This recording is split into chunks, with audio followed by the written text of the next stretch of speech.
Dear listener, welcome. Settle into your quiet space, and let the sounds of your world begin to fade. Tonight, our story is one of the oldest and grandest in the Western world, a tale of heroes and gods, of a love that toppled a great city, and of a war that would echo through all of history. Long ago, in an age when the world was younger and the veil between the heavens and the earth was thin, a tale began that would be remembered for thousands of years to come. It is a story that has been passed from generation to generation, through whispered tales by the fireside and in the grand, epic poems of bards.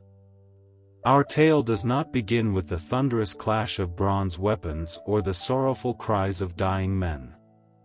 Instead, it begins with a celebration, a divine wedding feast of such splendor that it would plant the seeds of a conflict so vast and so tragic, it would consume a generation of heroes and reduce a mighty city to ash and memory. Let us journey back together now, on the gentle currents of story, to that fateful day. Imagine the grand palace of the mortal king, Peleus, gleaming under a perfect Aegean sky. It was his wedding day, and he had achieved the impossible. He had won the heart of Thetis, a silver-footed sea nymph, a goddess of the Nereids, whose beauty was as deep and as mysterious as the ocean from which she came. Not since the earliest days of creation had there been such a union between a mortal man and an immortal being. The very gods themselves, in all their power and majesty, chose to descend from their palaces on the cloud-veiled summit of Mount Olympus to attend the celebration, bearing gifts and blessings for this unlikely couple. The great hall of the palace was a wonder to behold. Its tall, polished columns rose to a ceiling inlaid with cedar and ivory. The air was thick with the scent of roasted meats, of wine, and of 100 different flowers. At the head of the great banquet table, reclining in splendor, was Zeus, the Lord of Thunder and the King of all the gods, his presence filling the hall with a powerful, electric aura. Beside him sat his wife, the proud and regal Hera, the Queen of Heaven, resplendent in her finery, her eyes taking in every detail of the celebration. Poseidon, the mighty master of the seas, had come, bearing gifts of rare pearls and coral from his ocean depths. The brilliant Apollo, the god of music and prophecy, strummed his golden lyre, filling the hall with music so sweet and so poignant that it seemed to pluck at the very heartstrings of all who heard it. The joyful Dionysus ensured that the wine flowed freely, his laughter echoing through the hall. And there, too, was the wise and formidable Athena, the goddess of wisdom and strategic warfare, her keen, gray eyes watching the proceedings with a thoughtful, analytical gaze. All the Olympians had come, all save one. Eris, the goddess of discord and strife, had received no invitation. Perhaps King Peleus, in his mortal wisdom, feared that her very presence would cast an inescapable shadow over this joyous occasion. Or perhaps, in the great and complex preparations for such a divine gathering, it was a simple, and ultimately catastrophic, oversight. Whatever the reason, Eris, in her dark and lonely realm, learned of her exclusion. And as the sounds of divine laughter and music drifted up to her, her heart burned with a cold and bitter resentment. She had been slighted, ignored, deemed unworthy of a place at the feast. A dark and cunning thought began to form in her mind. If she could not share in the harmony of the celebration, then she would ensure that the revelers remembered her nonetheless. She would give them a gift of her own, a gift worthy of the goddess of discord. Back in the great hall, as the feast reached its height, with gods and mortals alike losing themselves in the pleasures of wine and merriment, a new object of wonder appeared. A single, perfect, golden apple rolled silently across the great banquet table. The fruit gleamed with an impossible, otherworldly light, catching every eye in the hall, its luster outshining even the golden goblets and plates. A hush fell over the celebration as the gods and mortals gazed at this mysterious object. And upon its lustrous, golden skin, 3 simple words had been inscribed, words that would unravel the destiny of nations, for the fairest. The celebration faltered. A new kind of tension, subtle at first, then sharp and palpable, filled the air. 3 of the most powerful goddesses rose from their seats, their eyes fixed on the golden prize, each one convinced that the apple, and the title it bestowed, was meant for her. First was Hera, the proud queen of the gods, wife of Zeus himself. Who could be fairer than she, the very embodiment of regal majesty and divine authority? Then there was Athena, the warrior goddess, her beauty one of cool, intelligent, and formidable power. Did not fairness also imply wisdom, strength, and strategic brilliance? And last was Aphrodite, the goddess of love, whose beauty was said to be a force of nature itself, unmatched throughout all of creation. Each believed herself the rightful owner of the golden apple, and none would yield her claim. What had begun as a celebration now teetered on the brink of a divine and terrible argument. The dispute quickly grew heated, their voices, though still divine, now holding a sharp, competitive edge.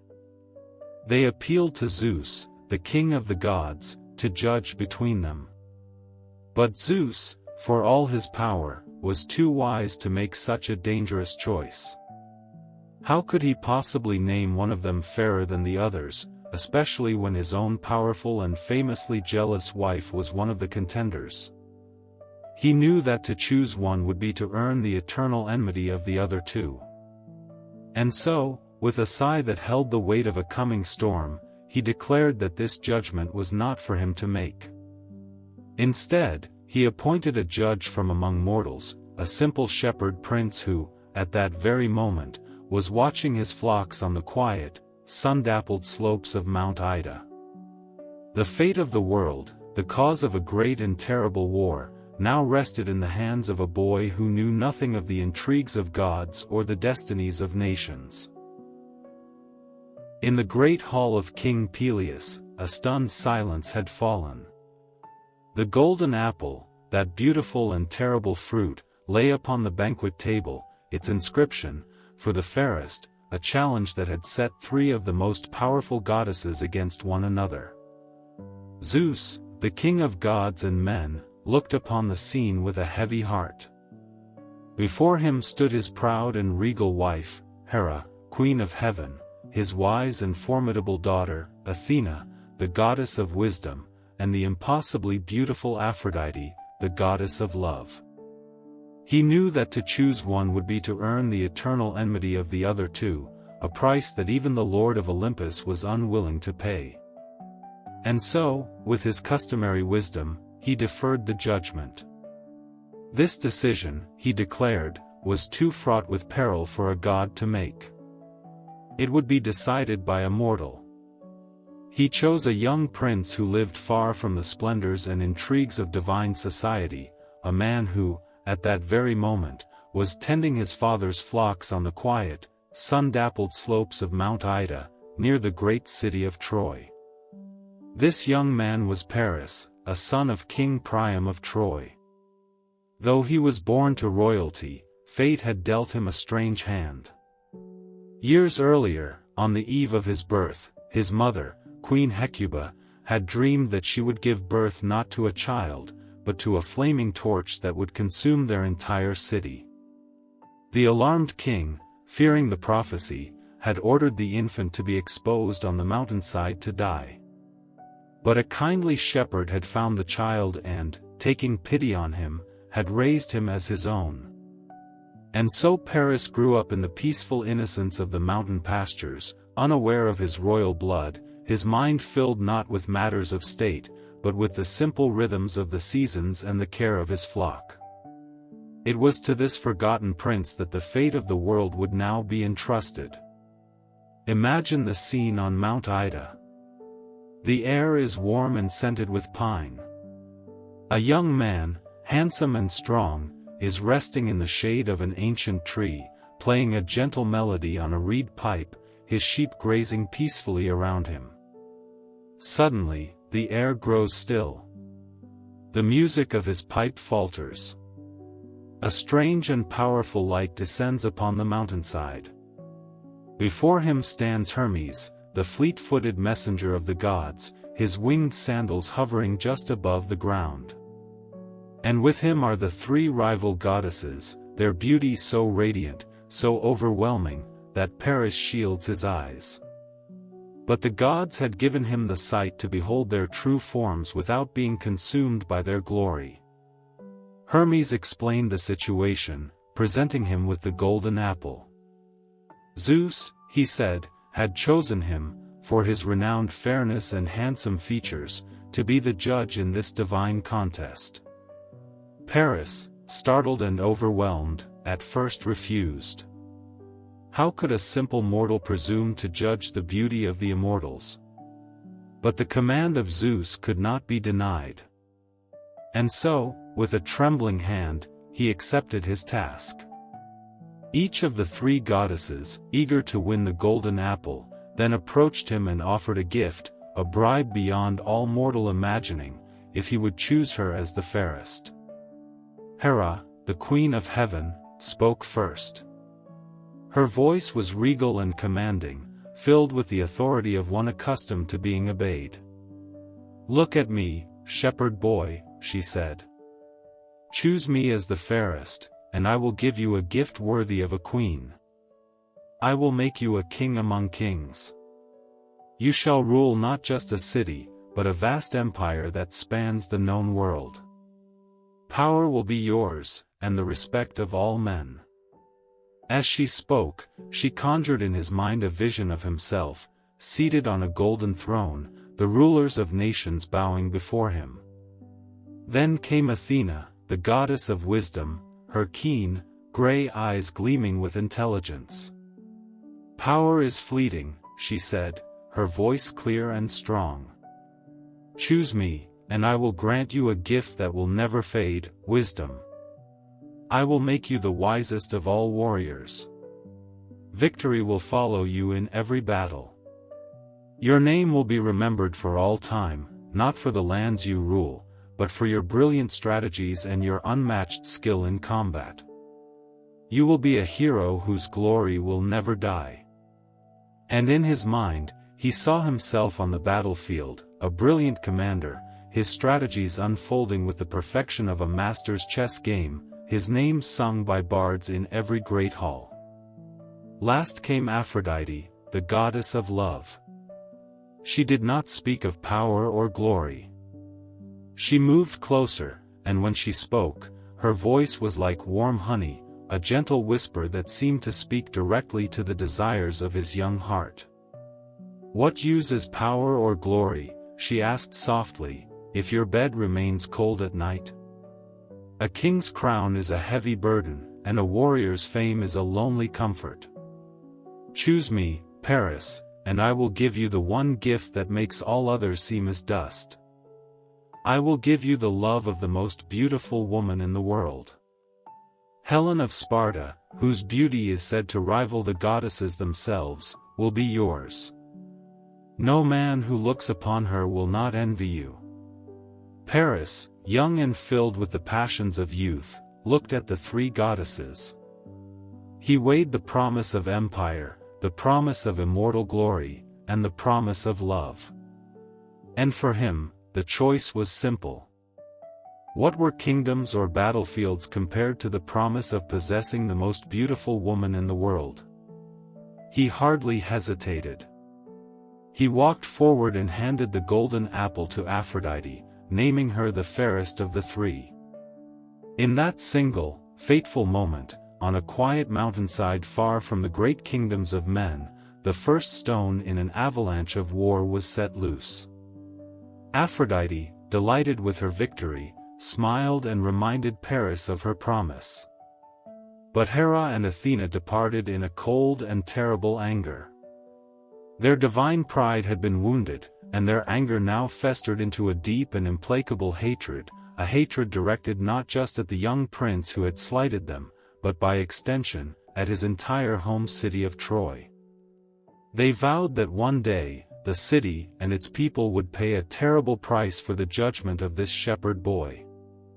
The seeds of a great war had been sown, and they would be watered with the blood of heroes. While the young Prince Paris was coming to terms with his newfound destiny on the slopes of Mount Ida, a woman of legendary and otherworldly beauty was living as queen in the rugged, disciplined kingdom of Sparta. Her name was Helen, and she was said to be the daughter of no mortal man, but of the great Zeus himself, who had come to her mother, Leda, in the form of a magnificent swan. Her beauty was not merely exceptional, it was divine, a living work of art that seemed to cast a spell on all who looked upon her. It was a gift, and it was a curse, a power that had shaped her destiny from the moment of her birth. So great was her renown that when she came of age, suitors from every corner of Greece, the greatest kings and heroes of the age, flocked to Sparta to seek her hand in marriage. Her earthly father, King Tyndareus, found himself in a dangerous position. He knew that to choose one husband for his daughter would be to earn the bitter enmity of all the powerful and proud men he rejected. It was the clever Odysseus, the wily king of Ithaca, who suggested a solution. He advised Tyndareus to make every suitor swear a sacred and binding oath. They must all swear to support and defend the man who was chosen as Helen's husband, and to rise up in arms against any man who would ever dare to break that sacred marriage. And so, the kings and princes of Greece, each hoping to be the chosen one, all swore the great oath of Tyndareus, binding themselves by the will of the gods to a future they could not possibly foresee. In the end, it was Menelaus, the wealthy king of Sparta and brother to the even more powerful king Agamemnon of Mycenae, who won her hand. In the years that followed, word reached the court of Troy that the prince they had abandoned on a mountainside long ago was, in fact, alive and well. Paris returned to the city of his birth and was welcomed by his father, King Priam, who had long regretted his fateful decision. The Trojan court marveled at the handsome young man who had appeared so suddenly among them. And when Paris, his heart burning with the promise Aphrodite had made to him, announced his intention to visit the kingdoms of Greece, supposedly on a diplomatic mission, his father gladly gave him ships and a suitable escort. But Paris had only one destination in mind, the austere, formidable kingdom of Sparta, where the legendary Helen lived as queen. In Sparta, King Menelaus received the Trojan prince with all the honor and courtesy demanded by the sacred laws of hospitality, unaware of the treacherous designs that Paris harbored for his wife. For several days, the Trojan delegation enjoyed Spartan hospitality. Paris charmed the court with his tales of the magnificent city of Troy and exchanged gifts with Menelaus, all the while his eyes returned again and again to the radiant beauty of Queen Helen. The ancient storytellers could never quite agree on what happened next.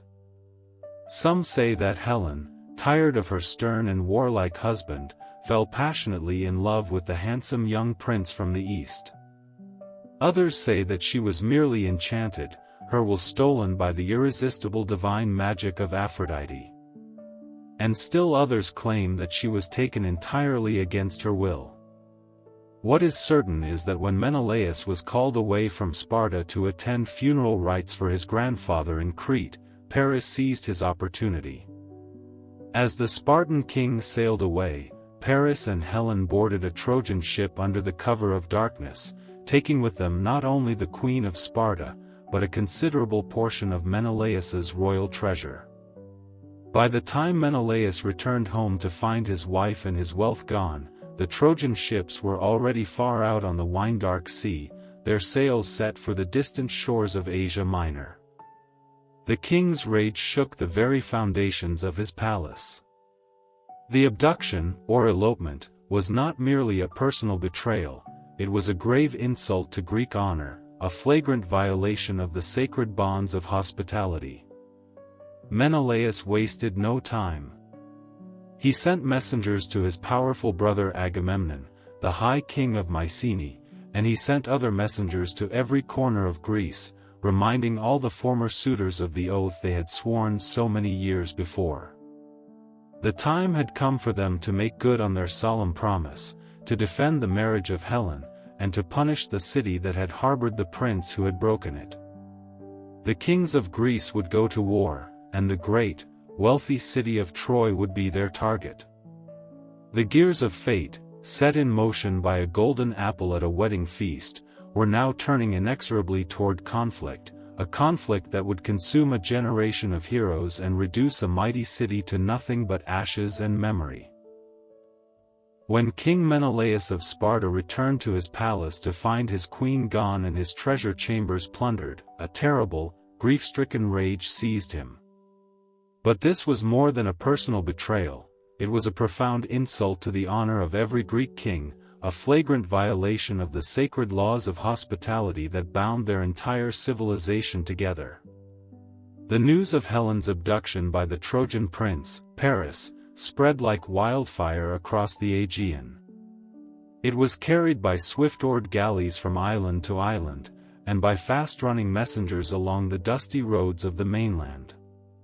In the great halls of Pylos, in the rocky citadels of Crete, and in the fertile plains of Thessaly, the kings and princes of the Achaean world heard the news, and they remembered the oath they had sworn so many years before. Menelaus journeyed at once to the mighty, Cyclopean fortress of Mycenae, the home of his powerful brother, Agamemnon, the high king and the most powerful ruler in all of Greece. Agamemnon, a man of immense pride and towering ambition, saw in his brother's personal tragedy a great and glorious opportunity. For years, he had looked eastward across the sea, his eyes filled with envy for the immense wealth of the great city of Troy, with its formidable walls and its strategic control over the rich trade routes to the Black Sea. This insult, this abduction, was the perfect pretext he had been waiting for, a cause that could unite all the quarrelsome Greek kingdoms under his single command for a war of unprecedented scale and unimaginable plunder. He readily agreed to lead the great expedition, not just to restore his brother's honor, but to satisfy his own thirst for glory and gold. The call to arms went out. Messengers were dispatched to every corner of the land, reminding the kings and heroes of the oath of Tyndareus. They were bound by a divine promise, a sacred vow to defend Helen's marriage. One by one, the great leaders of the age began to muster their forces. From sandy Pylos came the wise and ancient King Nestor, a man so old he had outlived 2 generations of mortals.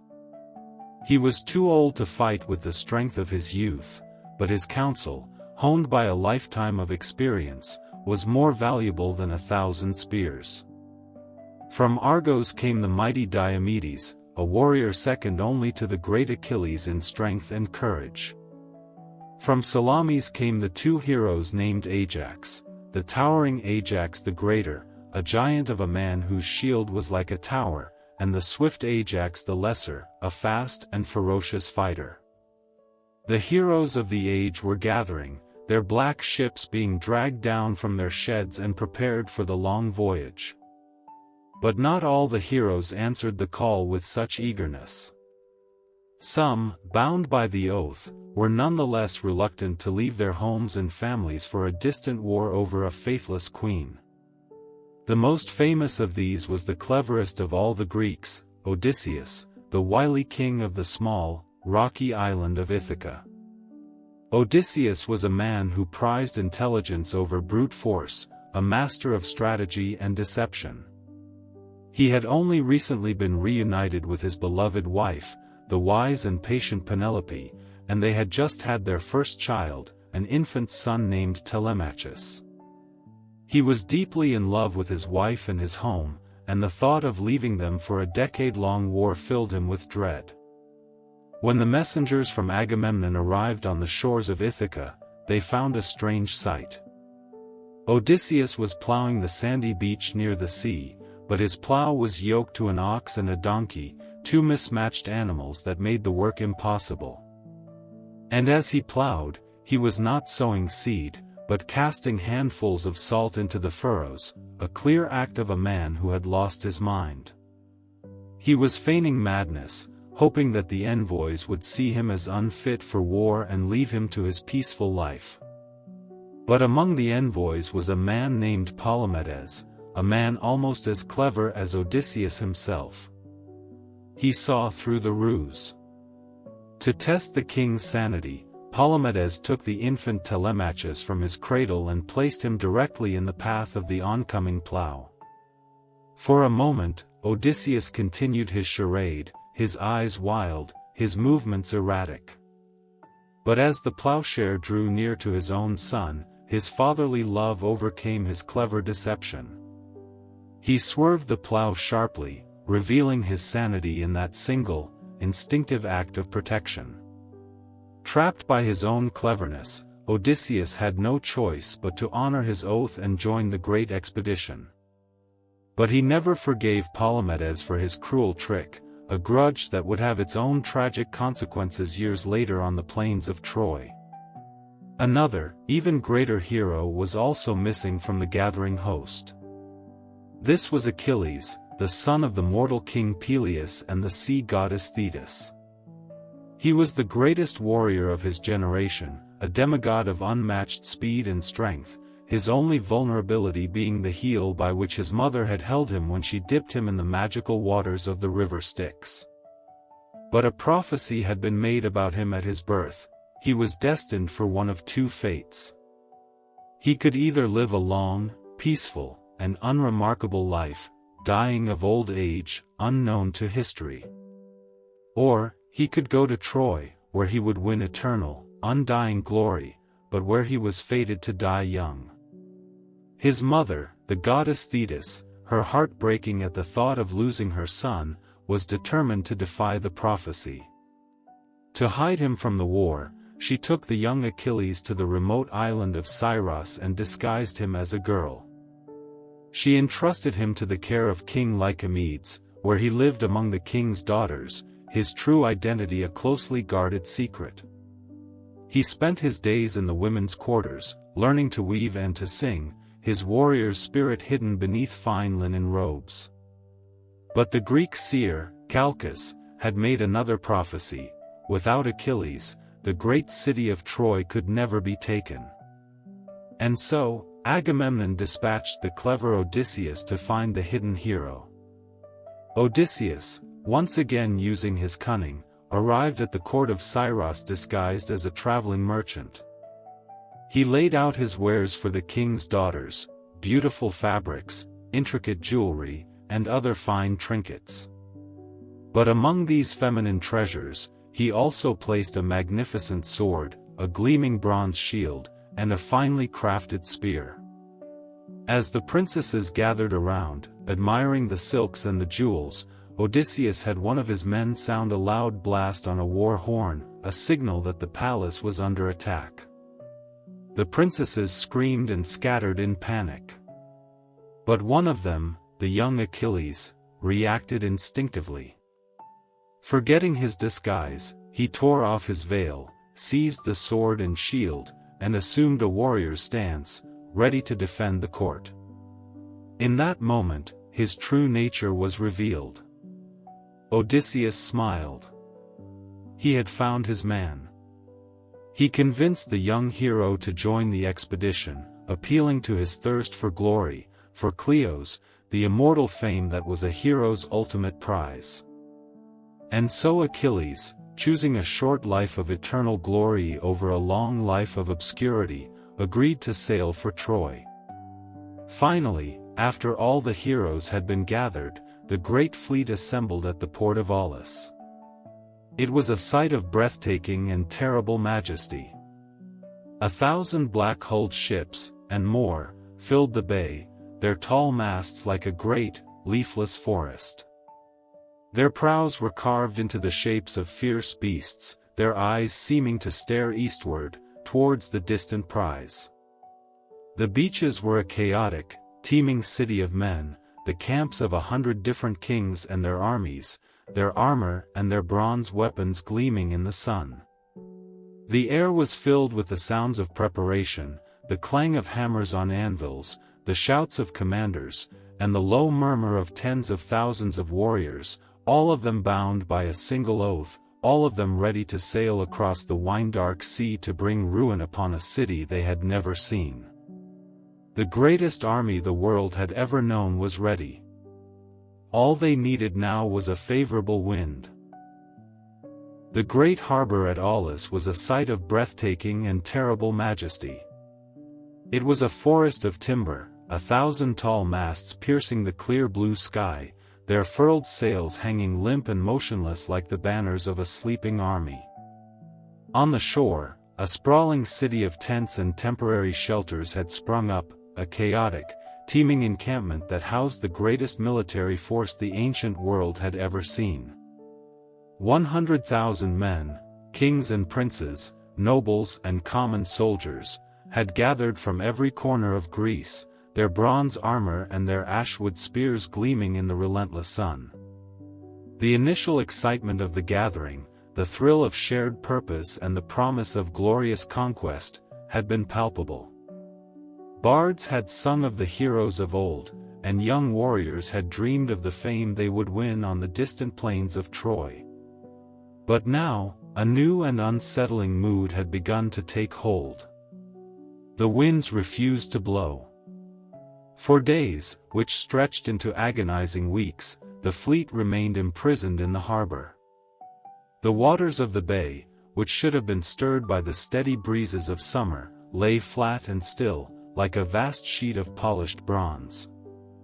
The great black ships, straining to begin their voyage, sat motionless at anchor, their painted prows all pointing eastward, toward a destination they could not reach. A strange, oppressive heat settled over the encampment. The air grew stagnant.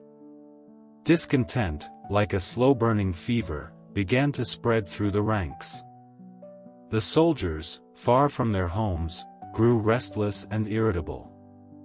Arguments broke out over dwindling supplies. Some began to whisper that the gods themselves were against this great expedition, that this unnatural calm was a clear and ominous sign that they should abandon their quest and return to their own lands. At the center of this growing storm of frustration was the High King, Agamemnon. He paced the shoreline, his face a mask of grim determination and mounting anxiety. The weight of this entire enterprise rested upon his shoulders. He had summoned these kings, he had invoked the sacred oath, he had promised them a swift and glorious victory. And now, he was powerless, a king held captive by the simple absence of the wind. Desperate for a solution, he summoned the expedition's great seer, Calchas, the man whose prophecies were said to be the very voice of the gods. Imagine the scene in Agamemnon's great tent. The High King is surrounded by the other leaders of the expedition, his brother Menelaus, his face etched with impatient grief, the clever Odysseus, his expression thoughtful and concerned, the mighty Ajax, his hand resting impatiently on the hilt of his sword. Before them stands Calchas, his face grave, his eyes holding a deep and sorrowful knowledge. Why do the heavens oppose us? Agamemnon demanded, his voice tight with barely controlled fury. What have we done to anger the gods? Calchas was silent for a long moment, as if the words he was about to speak were a heavy stone in his throat. It is Artemis, he said at last, his voice a low and somber whisper. The goddess of the hunt, the mistress of the wild things, holds back the winds. An offense has been committed against her, a grave offense. He explained that Agamemnon, during a hunt before the fleet had gathered, had killed a magnificent stag, a creature sacred to the goddess. And in his pride, he had boasted that not even Artemis herself could have made such a perfect shot. This act of hubris had enraged the immortal, and now she demanded a terrible price for her forgiveness. The seer's face was ashen as he delivered the final, devastating prophecy. "The goddess will accept nothing less," he said, "than the life of your own eldest daughter, Iphigenia. She must be brought to Aulis and sacrificed upon an altar, like a common animal. Only then will the winds blow." A terrible silence fell over the tent. The words hung in the air, monstrous and unbelievable. Agamemnon, the High King, the commander of 100,000 men, let out a cry of pure, animal anguish. Iphigenia, his beautiful child, his firstborn, the light of his palace in Mycenae. To sacrifice her? The thought was an abomination. He raged against the prophecy, calling Calchas a false prophet, a liar who spoke with a venomous tongue. He threatened to abandon the entire expedition, to send the kings and their armies home, to let Troy and the faithless Helen be damned. He would not kill his own daughter. But as the days passed, with no change in the wind, the pressure began to mount. The other kings, their armies growing restless, their resources dwindling, came to him. They spoke of the oath, of the honor of Greece, of the shame of returning home in failure. Odysseus, ever the pragmatist, spoke to him of necessity. "It is a terrible choice," he said, "but it is the choice of a king. The lives of 100,000 men, the success of this great venture, now rests upon this single, terrible act." Agamemnon's resolve, eroded by the constant pressure and his own consuming ambition, began to weaken. For nights on end, he paced the lonely shore, wrestling with his own soul, torn between his love for his daughter and his duty, or what he perceived as his duty, as a king. In the end, his ambition won. He composed a letter to his wife, Queen Clytemnestra, back in Mycenae. It was a masterpiece of cruel deception. He told her to bring Iphigenia to Aulis, not for a sacrifice, but for a glorious wedding. He wrote that he had arranged for her to be married to the greatest hero of them all, the magnificent Achilles. It was a brilliant match, he argued, an honor for their house. Clytemnestra, her heart filled with a mother's pride, suspected nothing. She prepared her daughter for what she believed would be the most splendid wedding of the age. Imagine the arrival of the royal chariot at Aulis. Mother and daughter, adorned for a wedding, are greeted not by joyous celebration, but by a strange, somber silence.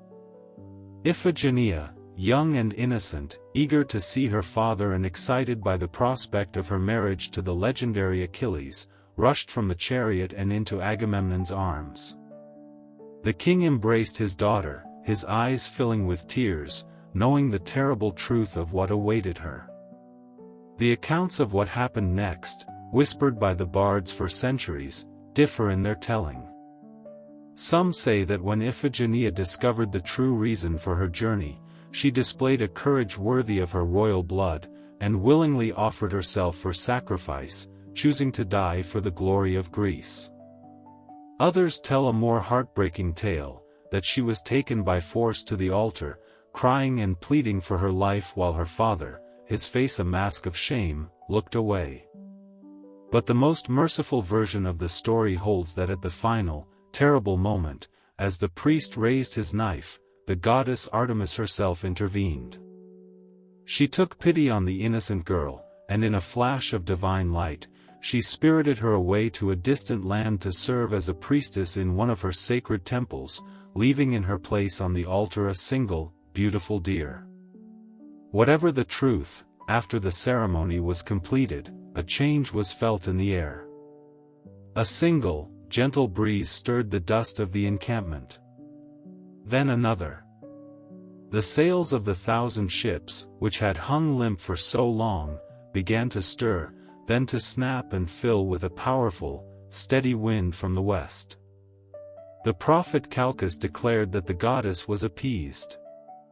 And Agamemnon, his face a stone, his heart a void, gave the order to depart. As the sun rose the following morning, the greatest armada the world had ever seen moved out of the bay at Aulis. Ship after ship passed between the headlands, their painted prows cutting through the newly awakened waves, their decks crowded with armed men gazing toward the eastern horizon. They left behind them a grieving and now vengeful mother, Clytemnestra, whose love for her husband had turned to a cold and murderous hatred, a hatred that would one day claim Agamemnon's own life upon his return from the war. But that reckoning lay far in the future. For now, the Greek fleet sailed east, with the price of the wind paid in full, on a fair breeze that carried them inexorably toward the distant shores of Troy. The great Greek fleet, a moving city of timber and canvas, carved its path across the vast, blue expanse of the Aegean Sea. For days, the 1,000 black-hulled ships moved in a steady, disciplined formation, the rhythmic splash of their oars a constant, hypnotic beat, a sound that seemed to measure out the distance to their fateful destination. White foam churned beneath their painted prows as the steady wind, the terrible price of which had been paid in full at Aulis, filled their great square sails. On the lead ship, the high King Agamemnon stood at the prow, his crimson cloak snapping in the wind, his eyes fixed on the eastern horizon where the shores of Asia Minor and the great city of Troy awaited. The journey was not a direct one. The Greeks, many of whom had never sailed beyond the sight of their homeland's familiar shores, followed a winding route, navigating from island to island. Each night, they would beach their vessels on sheltered shores, make camp, and refill their water skins. The kings would gather around flickering fires to discuss strategy, their voices a low murmur against the sound of the lapping waves, while the common soldiers would tell tales of home, or speculate about the glories and riches that awaited them. The first blood of the Great War was shed not beneath the legendary walls of Troy, but on these scattered islands, as the Greeks took by force what was not freely given, securing their supply lines as they moved ever eastward. As the fleet neared the Trojan coast, a final attempt at a diplomatic resolution was made. An advance force, led by the hero Patroclus, was sent to secure a landing place. It was here that the first prophecy of the war was fulfilled.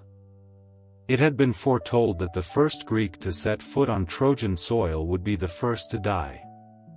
Patroclus, eager for glory, was the first to leap from his ship.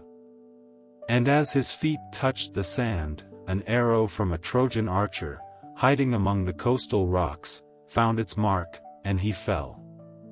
Despite this inauspicious beginning, the Greeks secured their beachhead.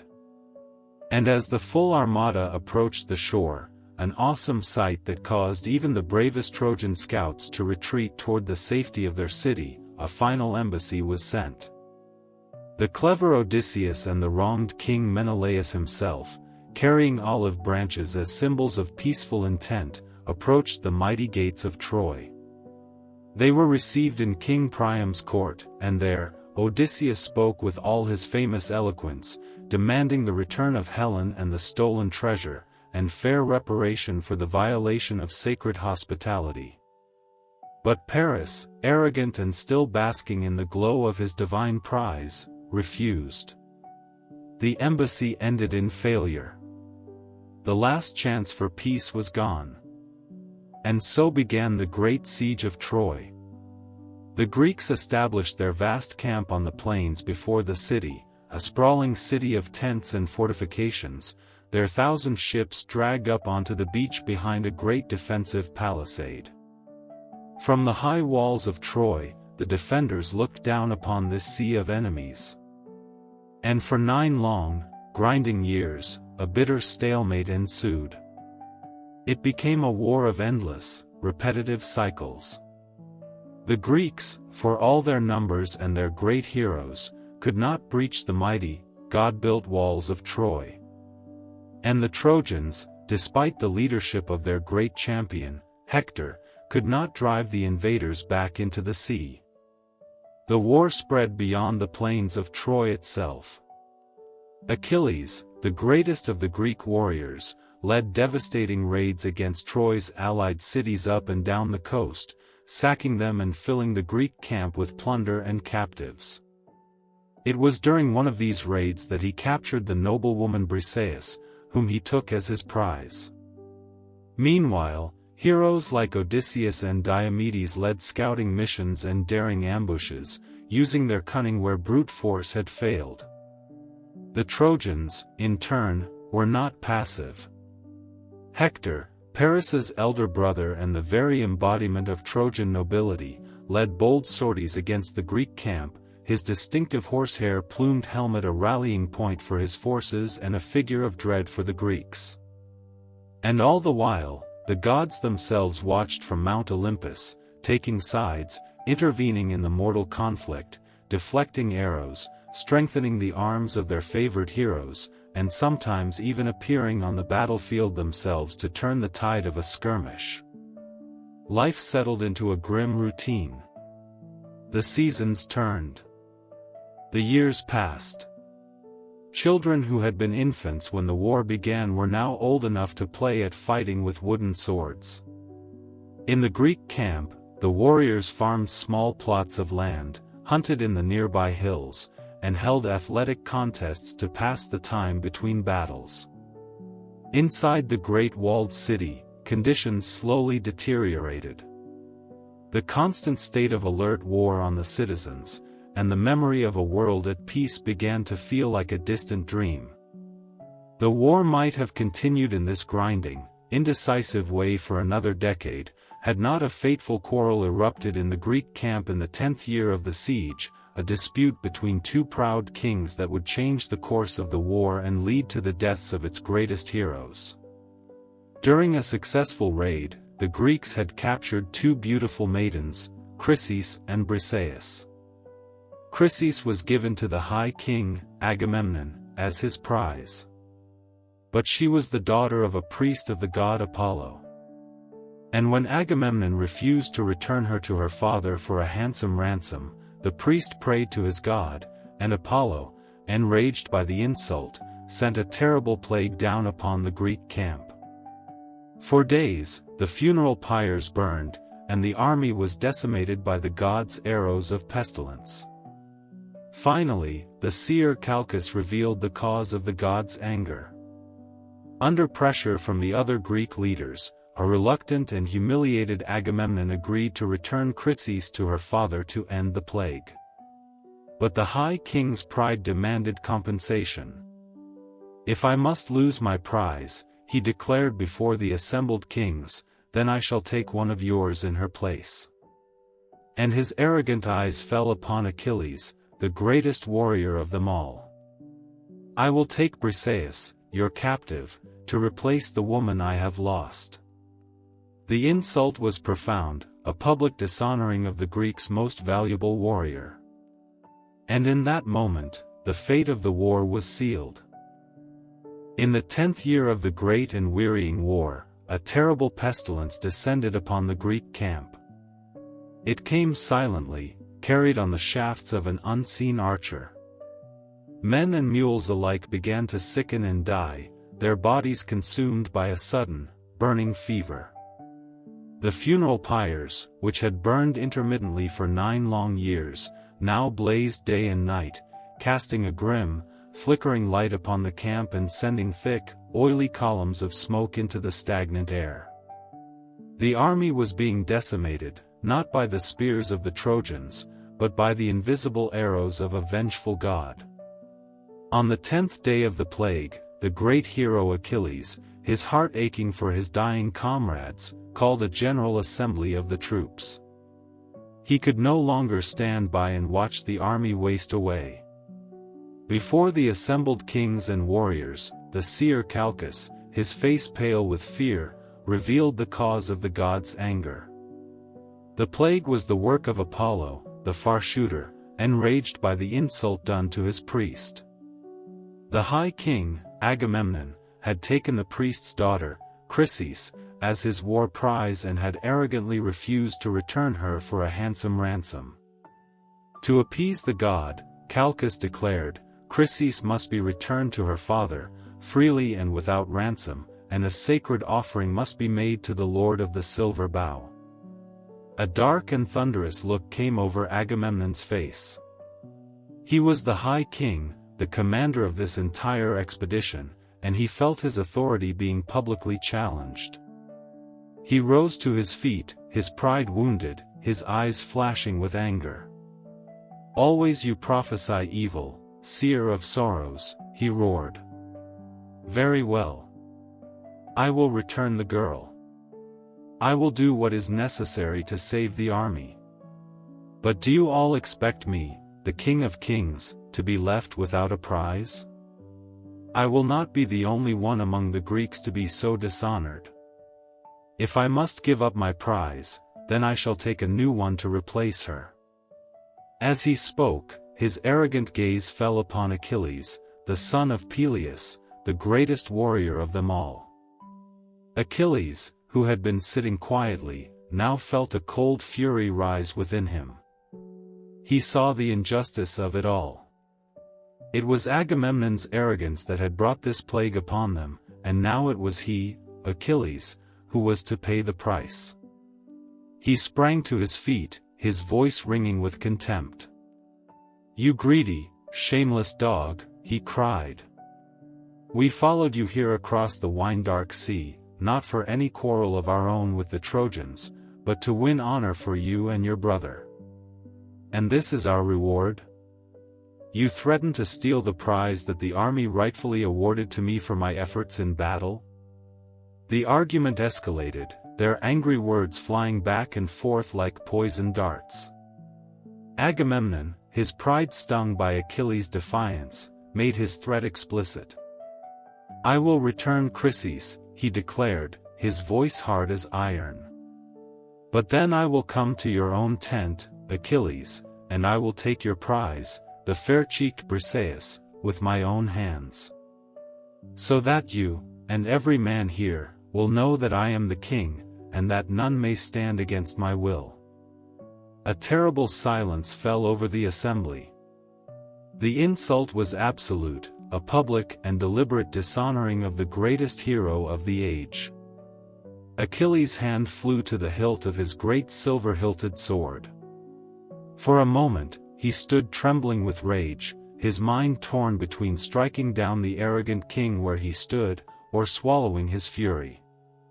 In that critical moment, the goddess Athena, her heart fearing for the unity of the Greek army, descended from Olympus, invisible to all but Achilles. She caught him by his golden hair, her presence a sudden, cool touch against his burning rage. "Calm yourself, son of Peleus," she whispered. "Do not draw your sword. A day will come when you will be repaid for this insult 3 times over. For now, hold back your hand."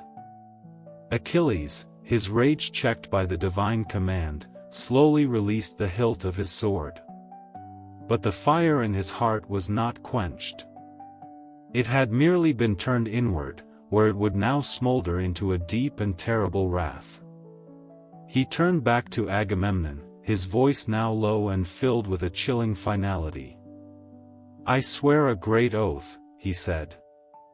"By this scepter, which will never again sprout leaves, I swear that a day will soon come when the sons of the Achaeans will long for the presence of Achilles. And when they are dying in their thousands under the spear of the man-slaying Hector, you, in your impotent grief, will be powerless to help them. And you will tear at your own heart, consumed by the regret that you chose to dishonor the best of the Achaeans." And with those words, he cast the great scepter to the ground and returned to his tent by the shore of the sounding sea. True to his word, Agamemnon sent his heralds to Achilles' tent. They took the weeping Briseis by the hand and led her away to the king's quarters. Achilles watched her go, his heart breaking, but he did not resist. Instead, he walked alone to the edge of the sea, and sitting on the gray shingle, he looked out over the endless, wine-dark water and he wept. He called out to his mother, the silver-footed sea goddess, Thetis. She heard the cries of her son from the green depths of the ocean and rose from the waves like a mist, coming to sit beside him, stroking his hair and listening to his tale of sorrow and dishonor. He begged her to go to Zeus, on the highest peak of Olympus, to remind the king of the gods of how she had once saved him from a rebellion, and to ask for a boon. Ask him, Achilles pleaded, to grant victory to the Trojans, just for a little while. Let them drive the Greeks back to their ships. Let them feel the full weight of their foolishness in dishonoring me. Let them beg for me to return. Thetis, her heart aching for her son's grief, agreed. She journeyed to the halls of Olympus and made her plea to Zeus. The king of the gods, bound by his debt to her, reluctantly consented, though he knew his decision would anger his wife, Hera, who was a bitter enemy of the Trojans. And so, the will of Zeus began to turn the tide of the war.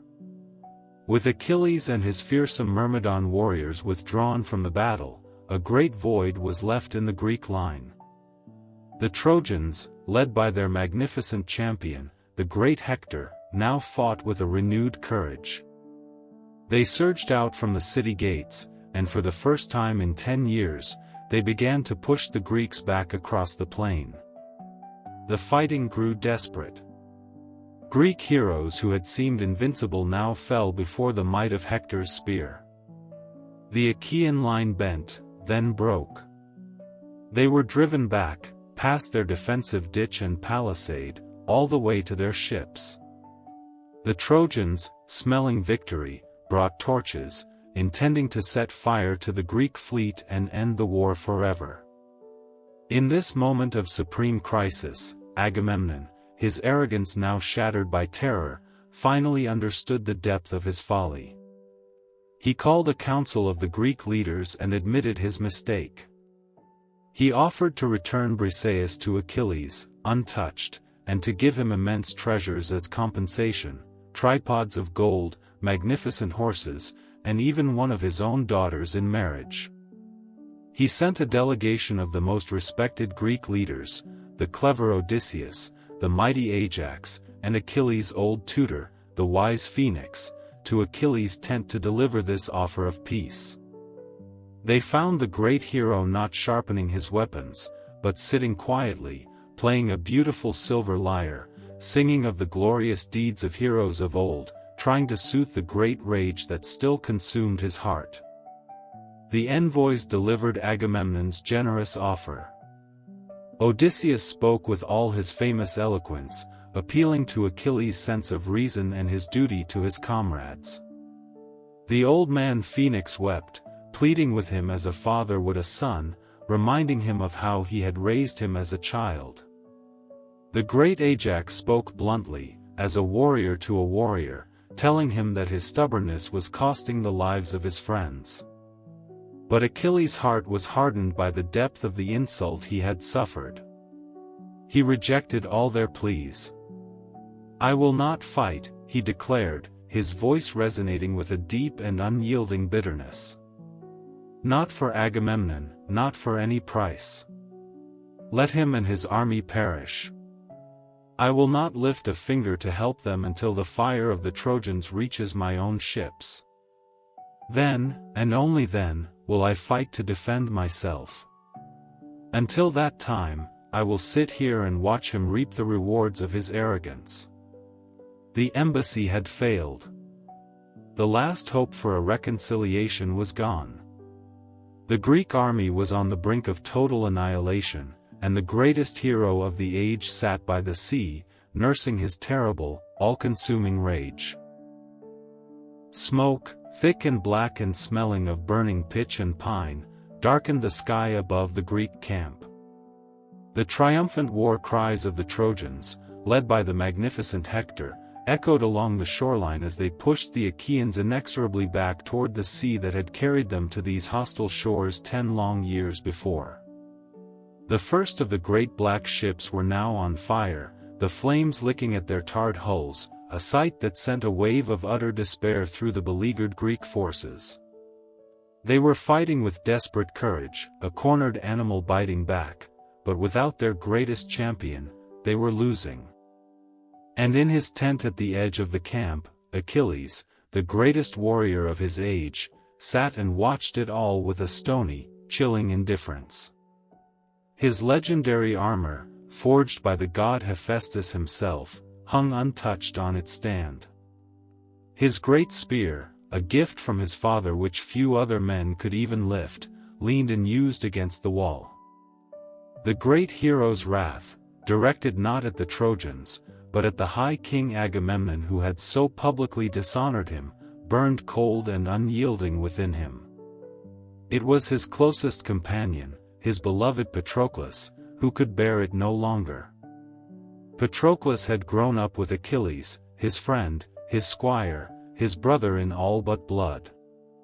He entered the tent, his face streaked with sweat and tears, his heart breaking at the sight of his friends being slaughtered. "Are you made of stone, Achilles?" he cried, his voice shaking with a mixture of grief and frustration. "Our friends are dying. The ships are burning. And you sit here, nursing your pride like a spoiled child. If you will not fight, then let me fight. Let me wear your armor. The Trojans will see it, they will think you have returned to the battle, and they may lose heart. It may give us the respite we need to save the ships and drive them back." Achilles looked at his friend, and for the first time, a flicker of something other than rage stirred in his heart.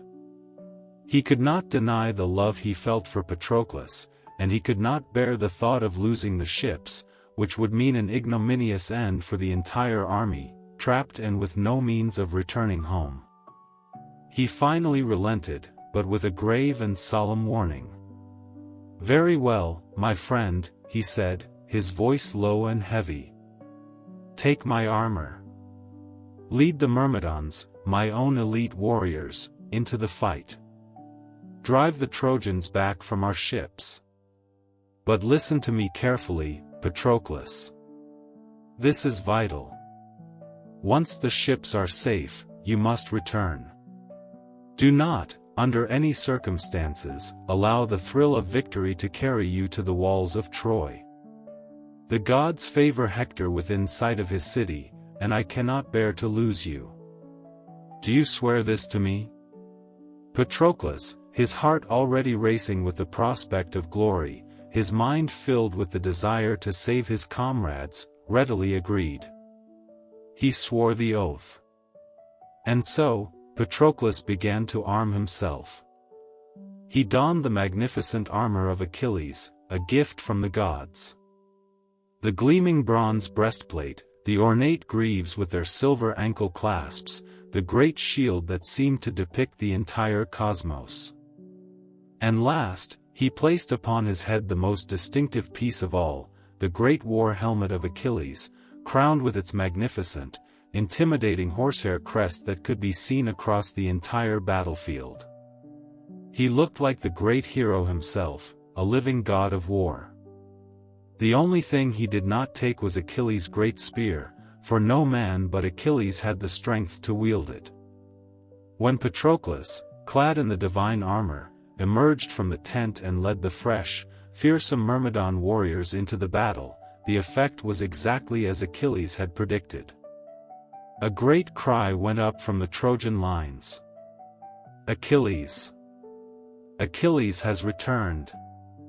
Seeing what they thought was the dreaded son of Peleus rejoining the fight, many of the Trojan warriors, who had been so confident just moments before, now broke ranks and fled in panic. Patroclus led the Myrmidons in a ferocious and glorious counterattack. He was a fine warrior in his own right, and now, filled with the spirit of his friend and protected by the divine armor, he fought like a demon. He pushed the Trojans back from the burning ships, back across the defensive ditch, back out onto the open plain. But in the heat of combat, flushed with a success he had never known, feeling the unfamiliar and intoxicating sensation of being feared as Achilles was feared, Patroclus forgot his solemn promise. He forgot the warning of his friend. Instead of withdrawing once the immediate danger to the ships had passed, he pressed his advantage, pursuing the retreating Trojans across the plain, driving them back, ever back, toward the high, formidable walls of Troy. 3 times he charged the very walls of the city, and 3 times the god Apollo himself, the great protector of Troy, pushed him back. "Return, Patroclus," the god's voice boomed, unheard by mortal ears. "It is not your destiny to take this city." But Patroclus, caught up in his Aristia, his moment of martial glory, his battle frenzy, ignored the divine warning. As he fought near the walls, seeking out the great Hector himself, the god Apollo, cloaked in a thick mist, struck him from behind, a powerful blow between the shoulders that stunned him and knocked his great helmet from his head. The helmet rolled in the dust. In that vulnerable, disoriented moment, a young Trojan warrior named Euphorbus threw his spear, and it pierced Patroclus in the back. Wounded and confused, Patroclus stumbled backward, directly into the path of Hector. Troy's greatest champion, seeing his opportunity, did not hesitate. His great bronze spear drove deep into Patroclus's unprotected belly. As the Greek warrior collapsed into the dust, Hector stood over him in grim triumph. "Did you think you were Achilles?" he asked, stripping the divine armor from the fallen hero. "Did you think you could sack our city wearing his armor? Now you fall, and he will not come to save you." But with his dying breath, Patroclus managed a prophecy of his own. "Enjoy your victory while you can, Hector," he gasped. "For death already stands behind you, waiting. Achilles will not rest until you lie as I do now." A brutal and desperate fight then erupted over the body of Patroclus. The Greeks fought to recover their fallen comrade, while the Trojans sought to claim his body as a final, ultimate trophy. In the end, Menelaus and the great Ajax managed to carry Patroclus's broken body back to the Greek camp, but Hector retreated to the safety of Troy with the ultimate prize, the magnificent, god-forged armor of Achilles. The well-intentioned intervention of a friend had ended in tragedy, and it had set in motion a chain of events that would now bring the 2 greatest heroes of the war onto a collision course with destiny.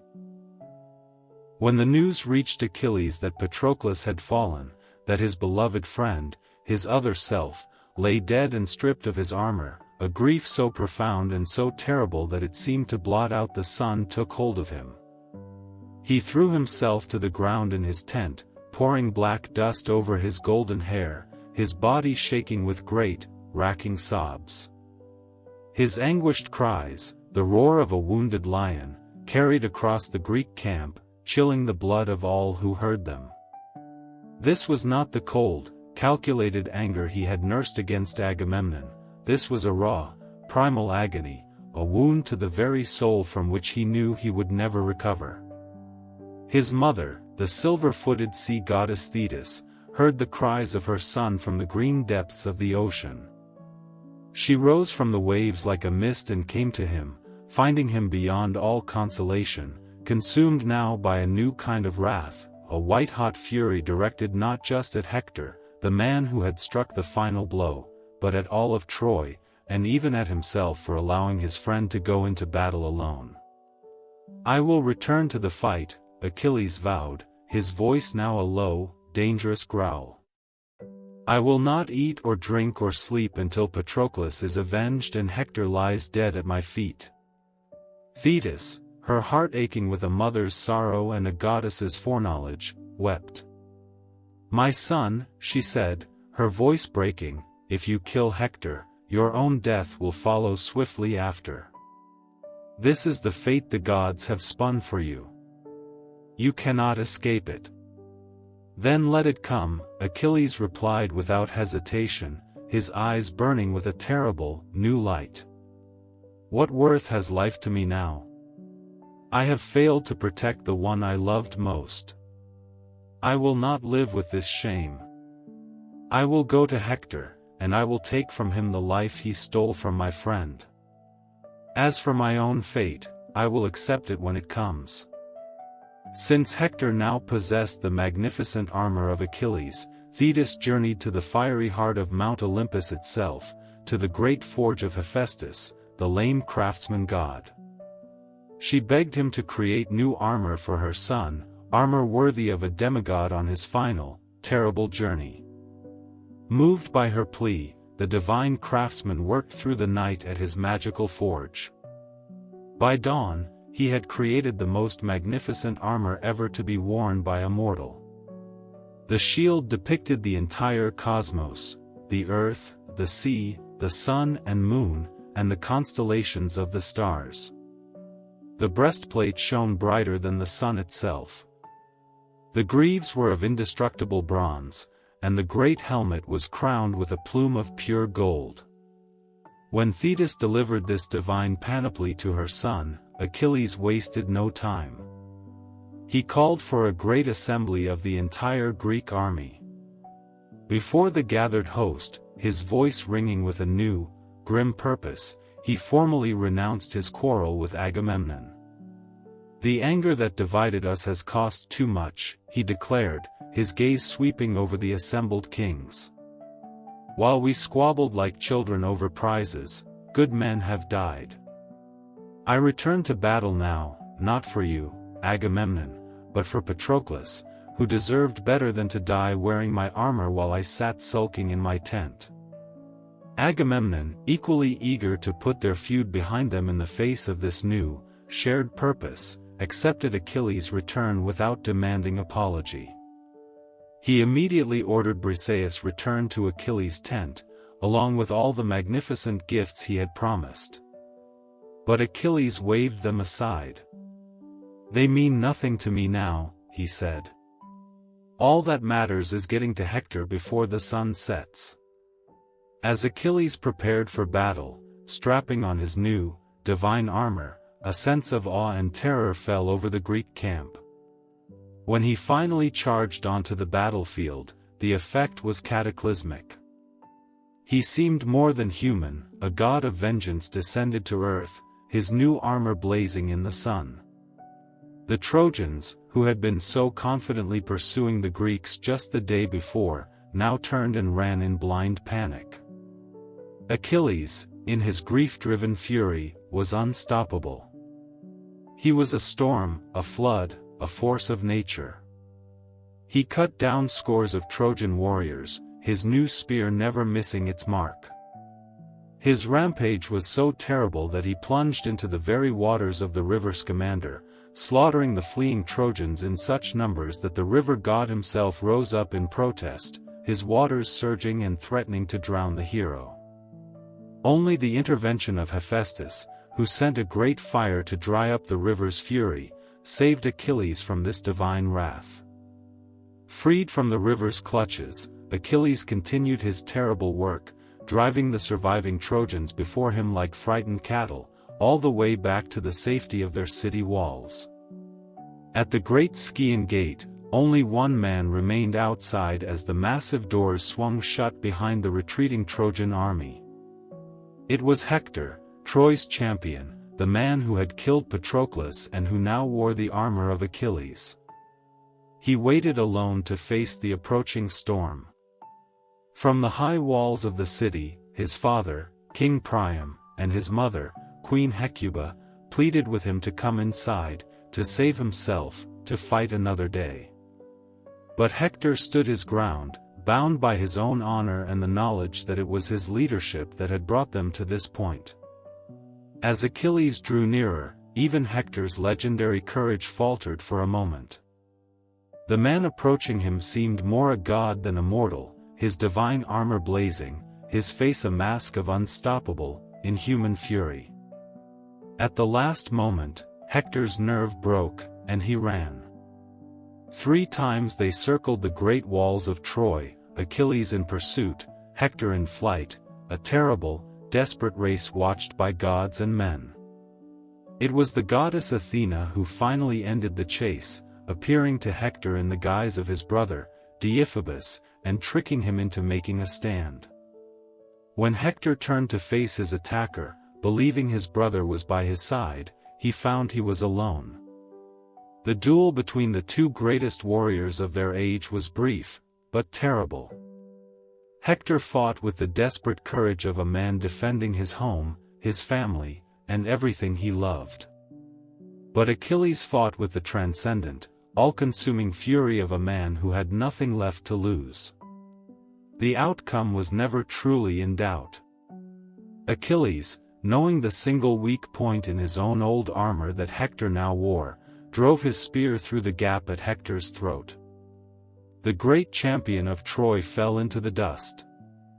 The war had reached its tragic climax. With the life gone from Hector's body, a terrible, chilling satisfaction settled upon Achilles. But his grief for Patroclus was a wound so deep that even this great vengeance could not close it. A dark and terrible rage still consumed him, and he was determined to dishonor the body of the man who had brought him such pain. In a shocking act that horrified both the Trojans watching from their high walls and the gods watching from Mount Olympus, Achilles pierced the heels of the fallen hero, threaded them with leather thongs, and attached them to the back of his chariot. Then, he whipped his immortal horses and dragged the body of Troy's noble champion in the dust, circling the city walls in a grim and terrible parody of their earlier chase. From the ramparts, Hector's aged father, King Priam, and his mother, Queen Hecuba, watched in unspeakable horror, their cries of grief lost on the wind. For 11 long days, Achilles continued this desecration. Each morning, he would drag Hector's body 3 times around the tomb of his beloved Patroclus, hoping to appease his friend's spirit. But the gods would not allow it. Apollo, who had loved Hector, protected his body from decay and ruin, keeping it pristine despite the terrible abuse. The other gods were outraged by Achilles' excessive and impious vengeance, a violation of the sacred customs that governed the treatment of the dead. Finally, Zeus himself intervened. He sent Achilles' mother, the sea nymph Thetis, to her son with a divine command. "You have angered the immortals with your unending wrath," she told him. "The time has come to release your anger. You must accept a ransom and return Hector's body to his people for a proper burial." At the same time, Zeus sent his messenger, Iris, to the palace of Troy, to plant in the heart of the grieving King Priam the daring idea of journeying to the Greek camp to ransom his son's body. And so, on the 12th night, a remarkable and perilous journey began. The old king, Priam, his heart broken but his spirit resolute, loaded a chariot with a magnificent ransom of priceless treasures, tripods of gold, beautiful robes, and rich tapestries. Guided by the god Hermes, who had cloaked him in a mist of invisibility to guide him safely through the enemy lines, the aged king made his way secretly into the heart of the Greek camp. He came at last to the great tent of Achilles. Imagine the scene. Achilles, the great and terrible warrior, is sitting alone, his grief still heavy upon him. The old king, Priam, enters the tent, and before the startled hero can react, Priam kneels before him, embraces his knees in a gesture of supplication, and then does the unthinkable. He lifts the hands of Achilles, the very hands that had killed so many of his sons, to his lips and kisses them. Then, the old king spoke, his voice steady despite his immense sorrow. "Remember your own father, godlike Achilles," he said. "He is old, as I am old, and he waits for a son who may never return from this terrible war. But at least he can live in hope, while I, who have had 50 sons, have lost almost all of them. And the one who was the very light of my city, you have just now killed. I have come to you, to ransom his body, and I have brought a priceless treasure. Have pity on me. Think of your own father, and show me mercy. I have endured what no other mortal man on earth has ever endured. I have kissed the hands of the man who killed my son." These words, so filled with a father's grief, finally penetrated the armor of Achilles' rage. For the first time since Patroclus's death, he wept. He wept for his lost friend. He wept for his own aging father, whom he knew he would never see again. And he wept for the old king kneeling before him, and for the terrible, shared humanity of their sorrow. The two men, the great young warrior and the ancient, grieving king, grieved together in the quiet of the tent, united for a moment in the profound and universal tragedy of war. When the moment of shared sorrow had passed, Achilles rose. His wrath was gone, replaced by a new, more profound understanding. He gently lifted the old king to his feet. He accepted the ransom, and he ordered his attendants to have Hector's body carefully washed, anointed with fine oils, and wrapped in a clean, white shroud. He then shared a meal with the old king, and he granted the Trojans a truce of 12 days, so that they could conduct the proper funeral rites for their fallen champion. As dawn came, King Priam departed from the Greek camp, carrying the body of his beloved son back to the grieving city of Troy. A brief and somber peace settled over the land, a respite in a war that had already consumed nearly a decade and the lives of countless heroes.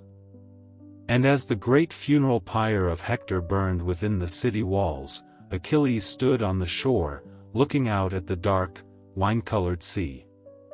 His great wrath had been quenched, in blood and in tears. But the price had been immeasurable.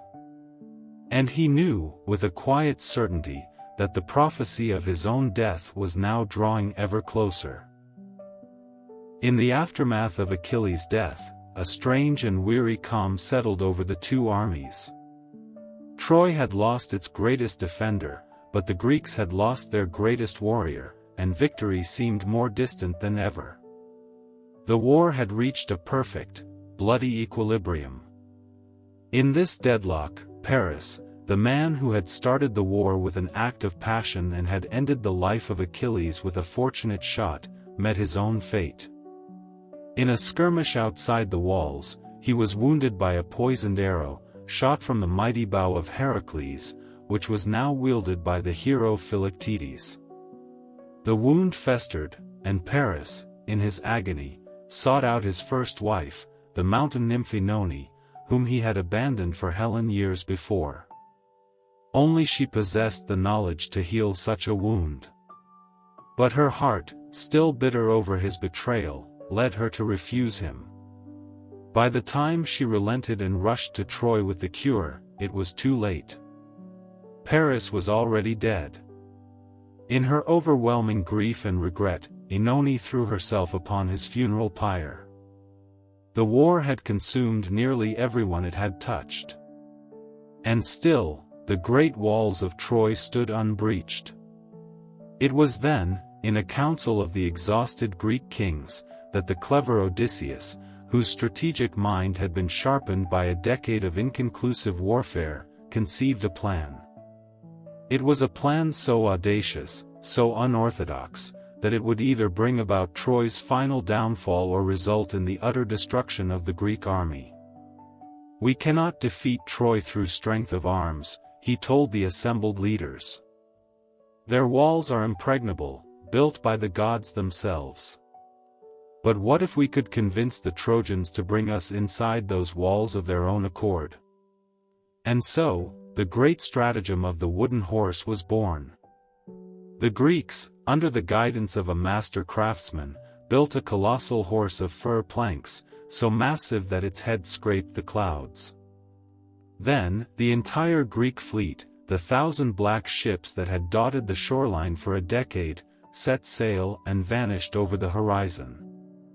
They left behind them an empty, abandoned camp, and on the beach, the single, silent, magnificent wooden horse. From the high walls of Troy, the Trojan scouts could hardly believe their eyes. After 10 long, grinding years, the Greeks had finally given up. The war was over. A great cry of joy went up through the city, and the people rushed out from the gates for the first time in a decade, to walk the plain without fear. But they were puzzled by the massive wooden structure their enemies had left behind. As they examined it, they found a single Greek soldier, bound and apparently left behind in the hasty departure. This man was Sinon, a cousin of Odysseus, chosen for his quick wit and convincing manner. His tale was a masterpiece of deception. He claimed he had been left behind to be sacrificed for favorable winds, and that the horse was a sacred offering to the goddess Athena. The Greeks made it so large, he explained, so that you could not bring it through your gates. For there is a prophecy that if this offering to Athena is brought inside your city, Troy will be invincible. The Trojans debated what to do. Some urged bringing the horse inside as a trophy of their victory. But Laocoon, a priest of Apollo, rushed down from the citadel, crying, "Have you lost your minds? This is surely a trick. Do not trust it." To emphasize his point, he hurled his great spear at the horse's flank, and a hollow, booming thud echoed back, a sound that should have confirmed his suspicions. But at that very moment, the gods, determined to see Troy fall, intervened. Two enormous sea serpents rose from the waves, slithered ashore, and with horrifying speed, wrapped their powerful coils around Laocoon and his two young sons, crushing them to death before the eyes of the terrified Trojans. The stunned Trojans interpreted this as a divine punishment for the priest's impiety. Their last doubts were erased. The horse must truly be sacred. Ignoring the final, desperate warnings of the prophetess Cassandra, whose fate it was never to be believed, the Trojans made their fateful choice. In their joyous celebration, they did what 10 years of Greek siege had failed to accomplish. They breached their own walls, tearing down a section of the great gate to create an opening large enough for the horse. With ropes and rollers, they dragged the massive wooden colossus into their city, singing hymns to Athena, their long nightmare finally over. That night, Troy erupted in celebration. The exhausted population, released at last from the constant threat of war, abandoned themselves to revelry and, eventually, to a deep, drunken, and exhausted sleep. When the city finally fell silent, a hidden trap-door in the horse's hollow belly opened. One by one, the chosen Greek warriors, led by Odysseus, Menelaus, and the son of Achilles, Neoptolemus, descended on ropes to the street below. They moved with practiced silence. They killed the sleeping guards at the main gates and swung them open. Then, Sinon lit a massive signal fire, a beacon that shone out into the dark sea, where the Greek fleet, which had been hiding behind a nearby island, now returned, their ships laden with soldiers eager for the final assault. The end of Troy had come, not with the crash of a battering ram, but with a quiet, triumphant whisper in the dark. As the last sounds of celebration faded into the deep, velvet quiet of the Trojan night, and as the exhausted city finally succumbed to a heavy, wine-induced slumber, a new and terrible chapter began. Inside the hollow, cavernous belly of the great wooden horse, the chosen Greek warriors had endured a long and suffocating day. They had sat in cramped, silent darkness, barely daring to breathe, listening to the joyful songs and hymns of the Trojans outside, their hands resting on the hilts of their swords, their hearts a cold, hard knot of anticipation. Now, the time had come. The clever Odysseus, the architect of this great deception, cautiously opened the hidden trap-door in the horse's belly. One by one, like ghosts emerging from a tomb, the heroes descended on ropes to the silent street below. There was the wronged King Menelaus, his face a grim mask, his mind set on finding the wife who had been the cause of these 10 long years of war. There was the mighty Diomedes, his hand steady, his eyes scanning the darkness. And there was Neoptolemus, the young and brutal son of the great Achilles, his heart burning with a desire to prove himself worthy of his father's ferocious legacy. They moved with a practiced, deadly silence, their years of warfare having taught them the art of stealth. Their first targets were the guards at the great Scaean gate, men who, like the rest of the city, lay in a deep, drunken slumber, their watchfires burning low. They were dispatched without a sound.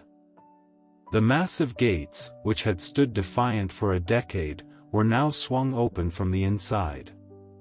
At the same time, Sinon, the clever Greek spy, crept to the high walls of the city and lit a massive signal fire, a single, brilliant beacon that blazed up into the night sky. Far out on the dark sea, the Greek fleet, which had been hiding behind the nearby island of Tenedos, saw the signal. With surprising speed, the 1,000 ships that had seemed to abandon the siege returned, their decks now crowded with soldiers eager for the final assault. Throughout the sleeping city, the Greek warriors who had emerged from the horse began their deadly work. They moved in small, silent groups, spreading out to create chaos and to open other gates.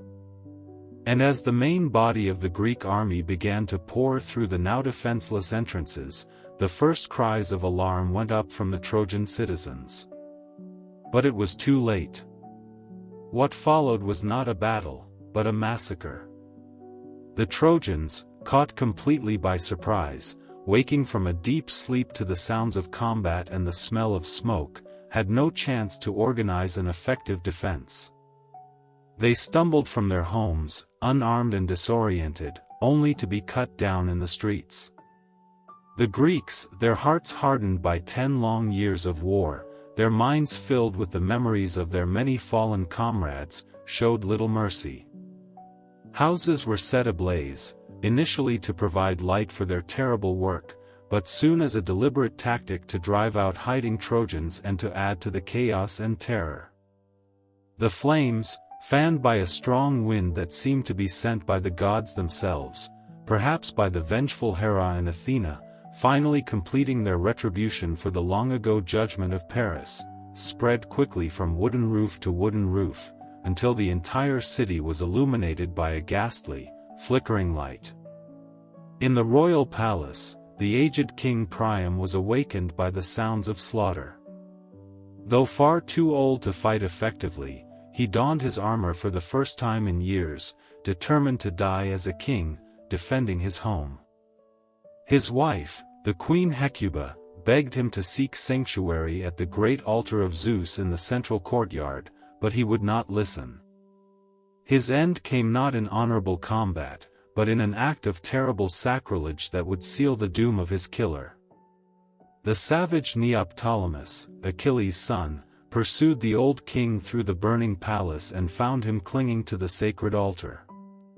With no respect for the holy place, the young warrior cut him down without hesitation. Throughout the burning city, similar scenes of brutality unfolded.